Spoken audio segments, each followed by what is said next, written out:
Shalom Aleichem, Assalamu Alaikum, A Renewal, Pax Vobiscum. Peace be unto you. Welcome back to the Septuagint versus the Masoretic. In this video, we will be looking at Judges or Jepthah's vow.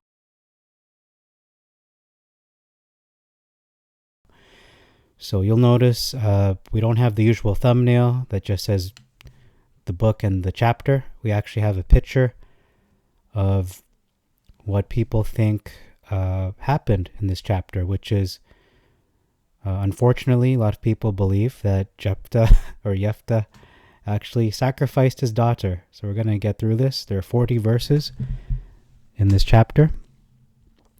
Beginning in verse 2, we have a significant difference here, referring to Jepthah, the son of a concubine. So he is clearly the son of a concubine rather than a strange woman. So she's a stranger in the Masoretic, not so in the Septuagint. He is the son of a concubine. Verse 4, and this is actually a significant difference. It says, prepared to fight. Ammon did. Prepared to fight versus made war. So they did not make war yet. They were simply staging, preparing to do so. In verse 7, we see here, when you want me. It says Jepthah speaking to the elders of Gilead. You come to me now when you want me. Basically, I'm here at your, whenever you, at your pleasure, basically. But in the Masoretic, he expresses it thus. Jepthah says, why are you come to me now when you are in distress? So it seems that he's jumping to conclusions, saying they are in distress, where there's no clue that they are in distress. It simply says, help us. It doesn't say they're in distress. So he's jumping to conclusions in the Masoretic text. In verse 9, significant difference.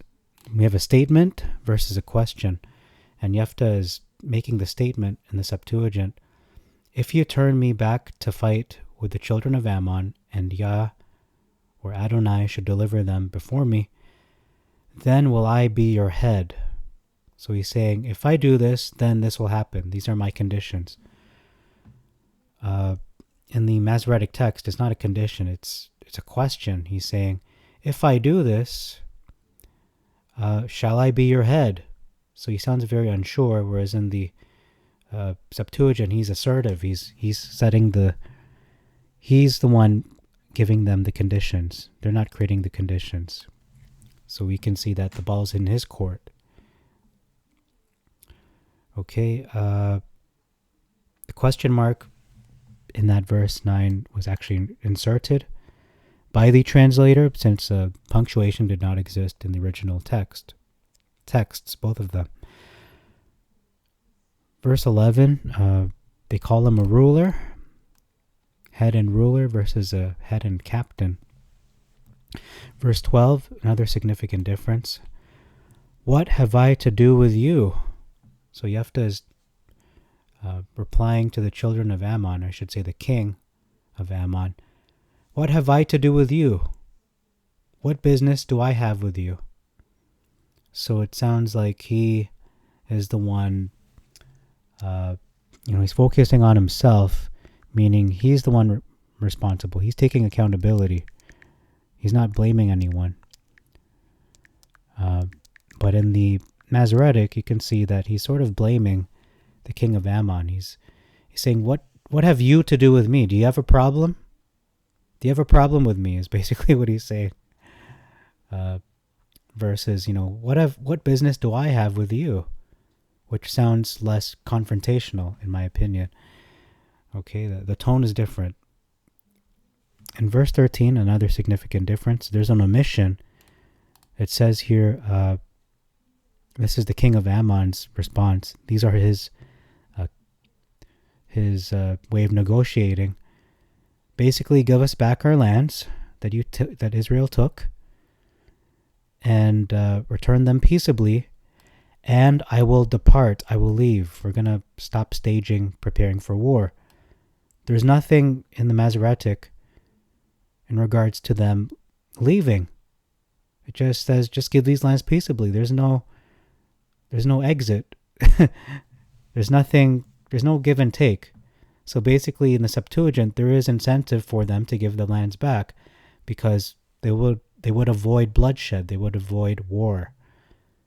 In the Masoretic, there's no such condition, no such motivation for them to even do this.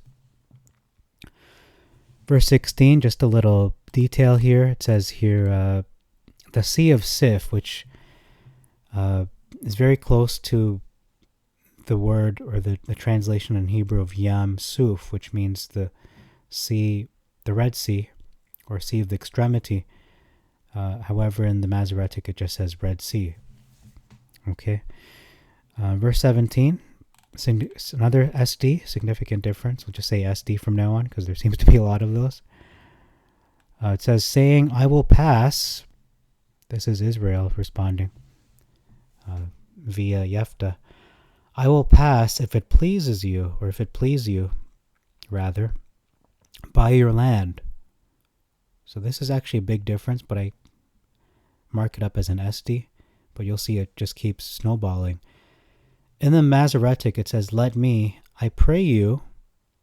So you can see they're sort of begging, please let me pass through your land.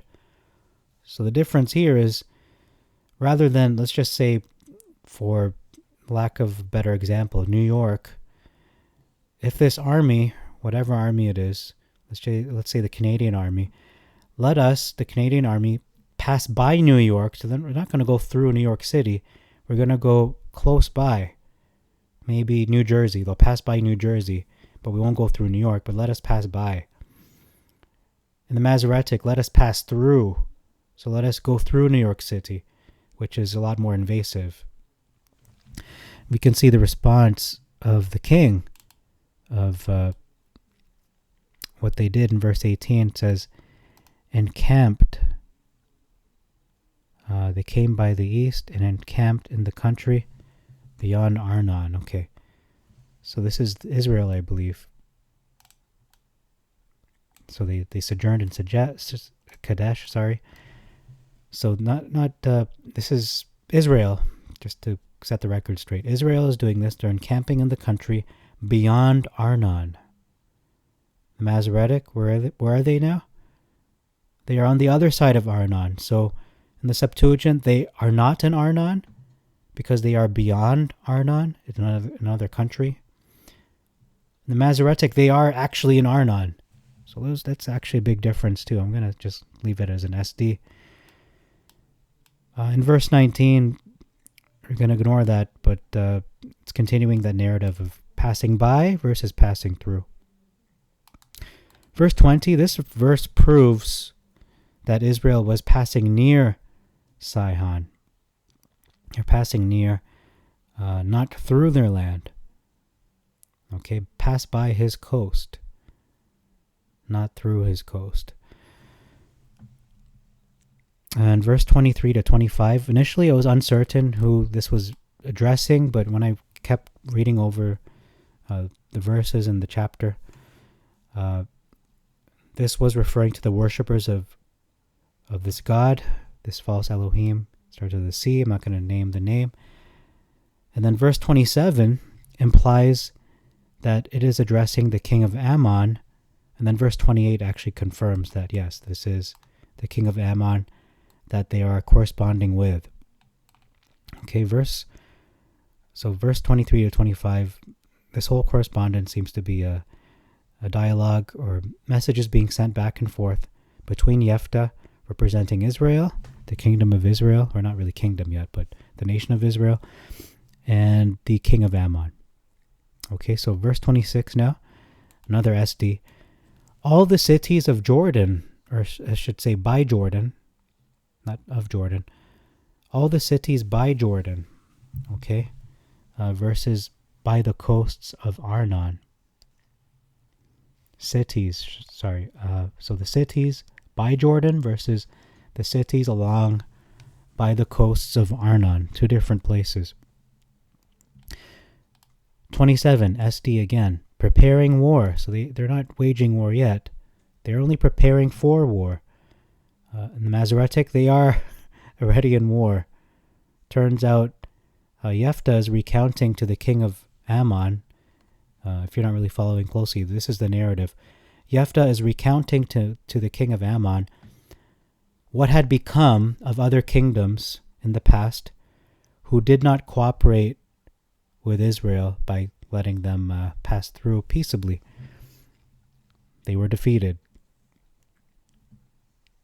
swiftly and devastatingly. That's the results. So he's trying to spare their lives and spare them the humiliation. But that just would not be. Okay, verse 31 says, him, I will offer him up. So this is Jepthah making this vow. This is the centerpiece or the focus of this video. I'm just going to read the whole thing. Then it shall come to pass. So he's making a vow to Yah in verse 30. Jepthah vowed a vow to Adonai and said, you're going to notice from now on, I'm probably not going to say the name unless it's explicit, but it is Yod He Vav He. I'm going to say Adonai out of respect for those who don't want to hear the name. If you want me to say the name, that's up to you. You can say it yourself. But I'm going to just moving forward. I'm going to say Adonai or Hashem. Jepthah vowed a vow to Adonai and said, or Yah. Okay, you know what? I'll go with Yah. It's not that bad. Hallelujah, right? And Eliyahu. So his name is preserved in people's names.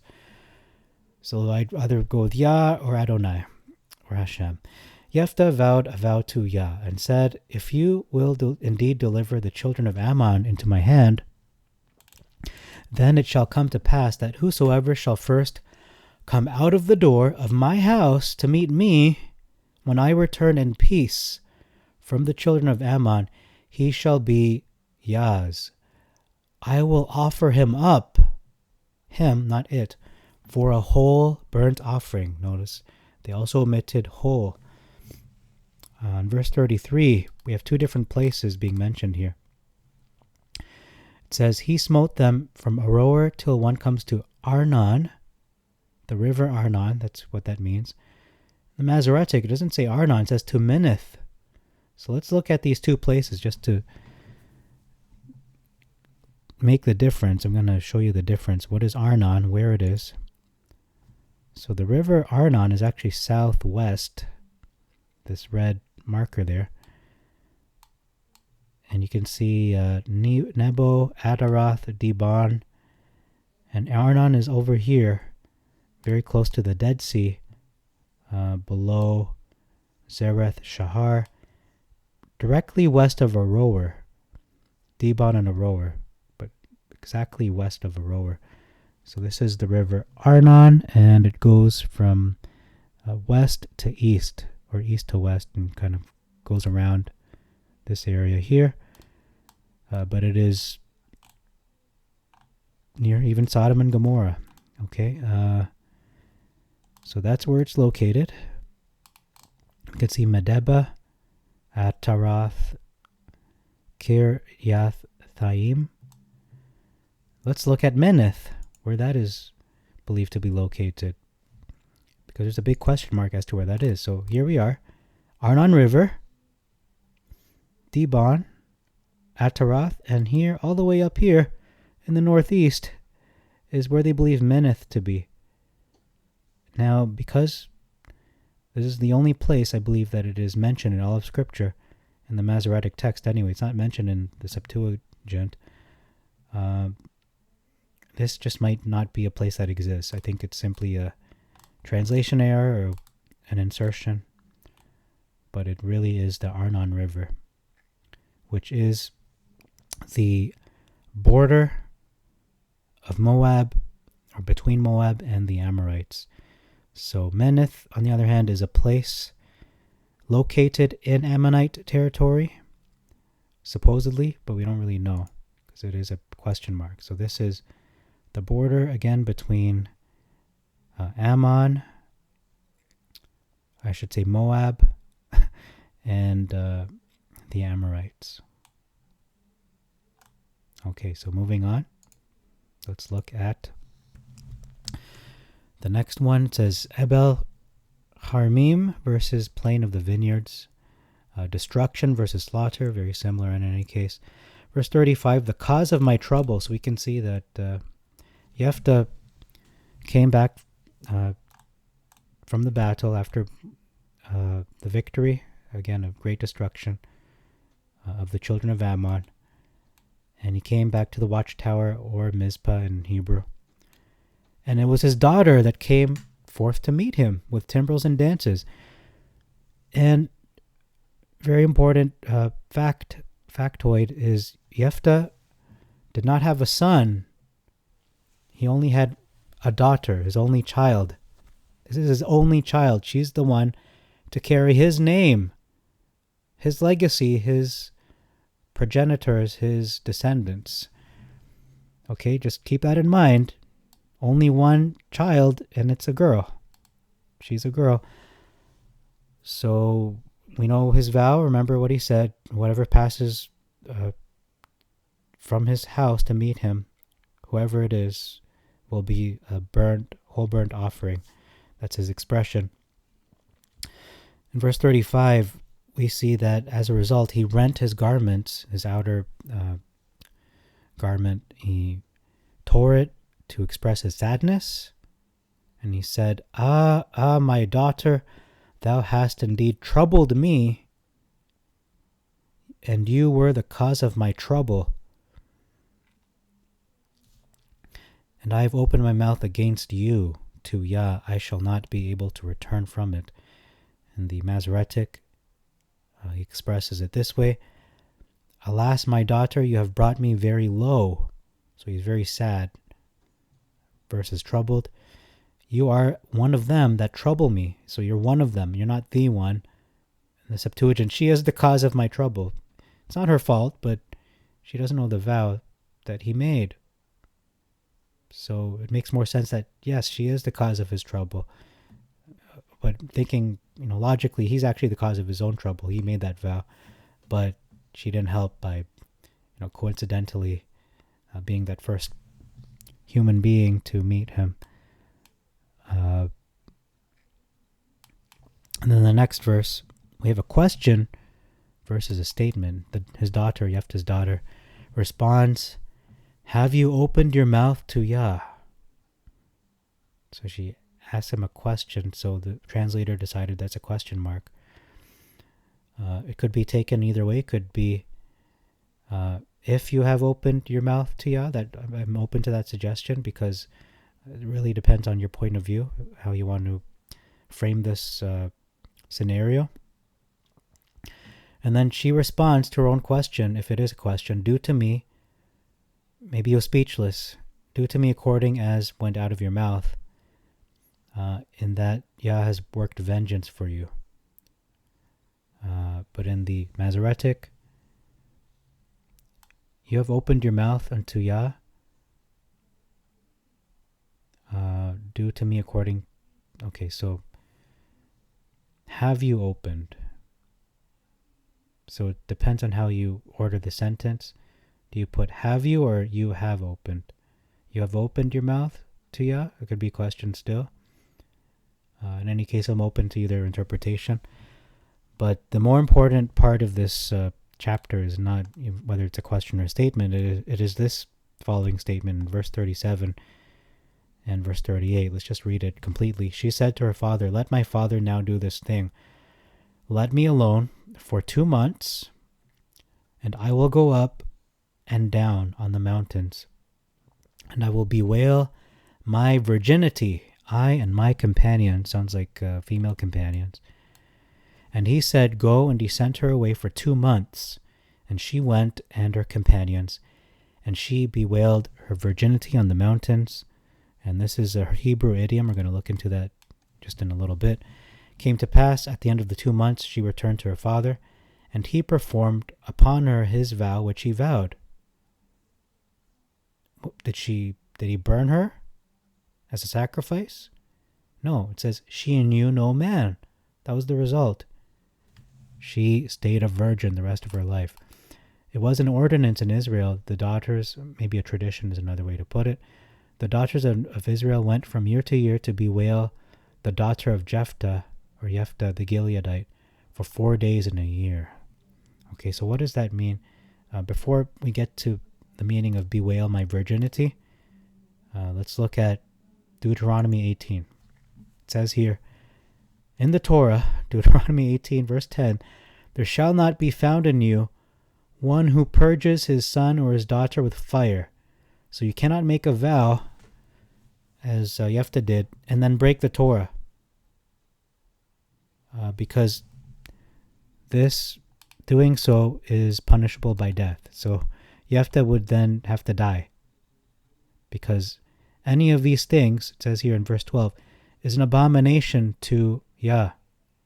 Because of these abominations, Yah will destroy them from before your face. So he's not even allowed to do this, to burn his daughter as a whole burnt offering, or any of these other things that follow. These are abominations. This is listed as one of the abominations of the nations around them. Okay, so it's explicitly in black and white. He's not even supposed to do that. So it's not even a question whether he burnt her or not. The answer is no, he didn't. But what does it mean? Let's look at different ideas of what this could mean. So from a Middle Eastern perspective, we're going to look at bewail her virginity. I'm going to read this word for word. A woman who wants to give herself in service to Elohim must be a virgin.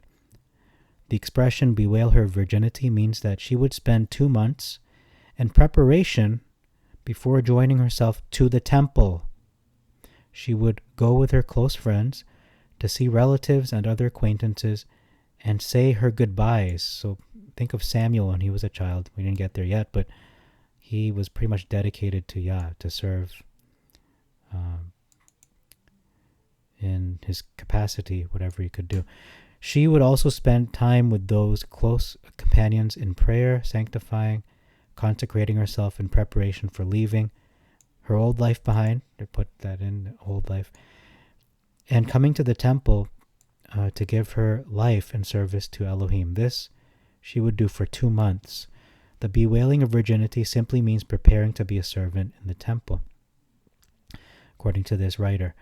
After 2 months, her father takes her to the temple. At the door of the temple, her head is shaved. She puts a veil on her head. So we didn't read that explicitly, but that is traditionally what would have been done. She then works and lives there in the temple. She never leaves. She never leaves, a burnt offering. The record in the book of Judges mentions that Jephtah told Elohim he would offer the person as a burnt offering. One meaning of burnt offering is to kill at the altar. That's for animals. The other meaning is to give oneself to serve in the temple, which is what it means in the record we are considering. It is referred to as a burnt offering because a young woman given to service in the temple suffers. She can never marry, which in that culture was a disgrace and humiliating. Think of Sarah when she was barren. That is part of the shame that she suffers. She also cannot have children. She's not allowed to. This is also very humiliating to women in that culture, and even to Jephtah as a potential grandfather. Now he can't be a grandfather. Those who chose to give their lives in service to the temple endured that shame. So it is referred to as being a burnt offering. It's like our prayers are offerings of our lips. Okay? It's like figurative language. And then he lamented for her. It says lament. Okay. It says here it is a poor translation because the word lament and a misunderstanding of these two types of burnt offering, some have erroneously concluded this means Jephtah's daughter was sacrificed, that she was brought to the temple and killed. But the word lament does indicate someone has died. But the Hebrew word that is translated lament would be much more accurately translated talk with, not lament. It means to talk with, to rehearse a matter. The root word means to attribute honor. So let's look at that verse. Where does it say here? Lamented.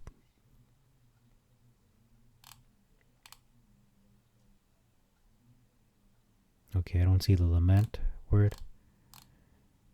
I think that, oh, here. From year to year to bewail the daughter. So maybe it's not bewail, could be to talk with. I'm open to that suggestion. So the daughters of Israel went from year to year to talk with the daughter of Jepthah 4 days in a year. Those would be specific days where they would go to the temple. I'm not sure which days those would be. Maybe Yom Kippur would be one. And perhaps the holy days, which ones? I'm not sure which holy days, but 3 other days that are the Moedim, perhaps. They would have praised her for all she was doing in keeping her father's promise to Elohim. They would have praised her for agreeing to suffer the shame of not being married or having children. In that culture, the children were trained to follow what their father says. Their father's word was to them as God's word. That is their culture. That is why she told her father, Jepthah, whatever you told Elohim, that is what I will do. And so her friends would come and talk to her, make her feel glad. Must have been a very special time of the year for her. Yeah, it makes sense, actually. So he cannot go back in his word. So, okay, so let's move ahead. I'm going to look at this BibleHub.com, see what they say. I've actually did not look at this previously.